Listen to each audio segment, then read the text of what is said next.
J'ai 23 millions, j'ai 17 millions, j'ai 13 millions, j'ai 10 millions, j'ai 7 millions. Quelle voiture je peux acheter?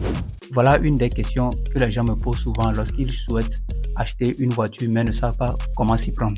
Nombreux sont ceux qui achètent des voitures sur un coup de tête sans aucune rationalité derrière. Sur le moment, ils ont trouvé la voiture jolie, à la mode, ou ils ont entendu dire qu'elle consomme moins. Alors, ils s'empressent pour payer.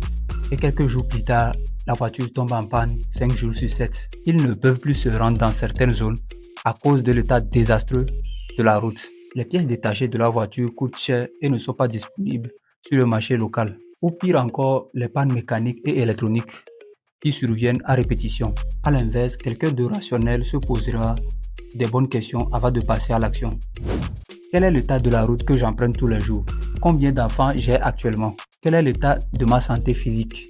Vais-je souvent partir en vacances en voiture? Suis-je dans ma carrière professionnelle? Vais-je garder la voiture un peu plus longtemps ou la revendre après 2-3 ans seulement d'utilisation? Quel est l'état de mes finances actuellement? Les pièces de la nouvelle voiture sont-elles accessibles facilement? Ces questions te permettront de voir plus clair, de faire le bon choix et de ne pas te retrouver avec une épave sur le dos. De plus, la découverte de tes besoins plus profonds te permettra de savoir si tu dois acheter une voiture au port ou neuve. Enfin, si tu souhaites un accompagnement sur mesure de la découverte de tes besoins en passant par les recherches, l'achat jusqu'à l'immatriculation, je vais laisser un lien en description de cette vidéo. Clique dessus pour qu'ensemble on puisse trouver ta voiture idéale.